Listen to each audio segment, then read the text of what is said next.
राधे राधे, जय श्री कृष्णा। कल्पना कीजिए एक ऐसी दुनिया जहाँ पे आपका हर फैसला एक दूसरे वर्जन में मौजूद हो, जहाँ पे रामायण का अंत एक अलग ही हुआ हो या फिर महाभारत की लड़ाई कभी हुई ही ना हो। आधुनिक दुनिया में इसे हम मल्टीवर्स के नाम से जानते हैं, पर हैरानी की बात यह है कि हमारे वेद, पुराण और महाकाव्य में हजारों साल पहले ही ऐसे 14 लोग, पैरेलल वर्ल्ड और टाइम ट्रेवल की कहानियों को व्याख्या कर दी गई है। तो क्या ऋषि मुनियों को क्वांटम फिजिक्स का ज्ञान था या फिर वे सिर्फ कल्पना और कथाएं लिखते थे? आज हम इस रहस्य को उजागर करेंगे। स्वागत है आपका पैरेलल वर्ल्ड और भारतीय पौराणिक कथाओं की अद्भुत दुनिया में। आधुनिक विज्ञान के अनुसार हमारा ब्रह्मांड अकेला नहीं है। मल्टीवर्स थ्योरी यह दावा करती है कि हमारा ब्रह्मांड एक पैरेलल और अनगिनत ब्रह्मांडों के साथ मौजूद है। यह विचार फिजिक्स के वर्ल्ड में बहुत ज़्यादा चर्चित सिद्धांतों में से एक है। क्वांटम फिजिक्स का एक मेनी वर्ल्ड इंटरप्रिटेशन भी यही कहता है कि संभावना और घटना एक साथ अलग अलग ब्रह्मांडों में घटित हो रही है। लेकिन क्या आप जानते हैं कि भारतीय पुराण और ग्रंथों में यह विचार सदियों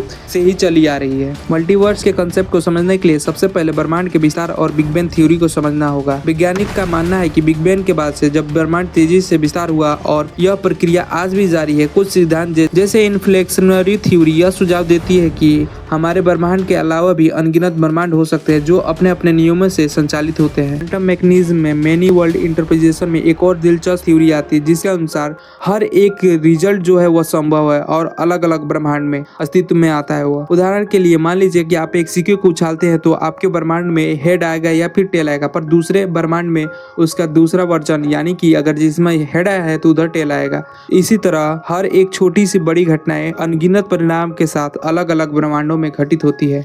जहां मॉडर्न साइंस ने अभी मल्टीवर्स के कंसेप्ट को प्रस्तुत किया, वहीं भारतीय पौराणिक ग्रंथों में यह विचार हजारों सालों से है। हिंदू धर्म के अनुसार ब्रह्मांड एक चक्रीय प्रक्रिया है जिसके निरंतर जन्म और विनाश होते रहते हैं और इस चक्र में अनेकों दुनियाएं शामिल है जो कि एक दूसरे से पैरेलल होकर चलती है। हमारे पौराणिक ग्रंथों में ब्रह्मांड को 14 लोकों में विभाजित किया गया है। 7 ऊपर के लोग, 7 नीचे के लोग। स्वर्ग लोक जहाँ पे देवता निवास करते हैं, वहीं पाताल लोक जहाँ असुर नाग का साम्राज्य है। ये सब लोग अलग अलग डायमेंशन में स्थित है जहाँ पे समय और स्थान के नियम बिल्कुल एक दूसरे से अलग हैं। क्या आप जानते हैं विष्णु पुराण में इन लोगों का वर्णन इतना सटीक है कि यह आधुनिक मल्टीवर्स थ्योरी से आश्चर्यजनक से मेल खाती है। जहाँ वैज्ञानिक इसे पैरेलल यूनिवर्स कहते हैं, वहीं हमारे ऋषि मुनि इसे लोक नाम से जानते हैं। महाभारत के 11वें अध्याय में वह अद्भुत पल आता है जब अर्जुन कृष्ण से उनका विश्व रूप दिखाने का अनुरोध करते हैं और फिर क्या कृष्ण अपने विराट रूप में प्रकट होते हैं। एक ऐसा रूप जिसमें असंख्य ब्रह्मांड, अनंत सूरज, चंद्रमा और समान जीव जंतु एक साथ दिखाई देते हैं। अर्जुन के आंखों में मानो कि एक लाइव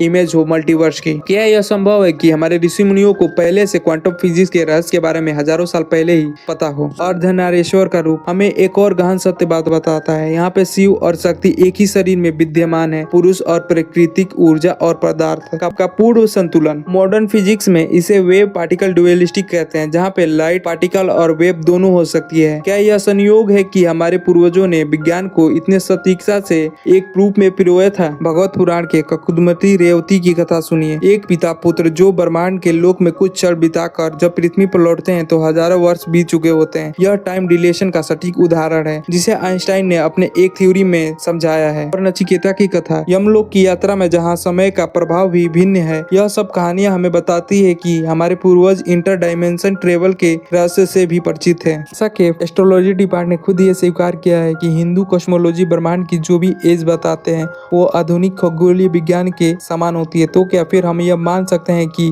वैज्ञानिक उन सत्य को खोज रहे हैं जो हमारे ऋषि मुनि पहले से ही जानते थे? अगर आपको वीडियो पसंद आया हो तो वीडियो को लाइक करें, शेयर करें और चैनल को सब्सक्राइब करना ना भूलें, क्योंकि हम आपके लिए ऐसे ही रोमांचक रहस्यमय वीडियो को लाते रहेंगे। तब तक के लिए राधे राधे, जय श्री कृष्ण।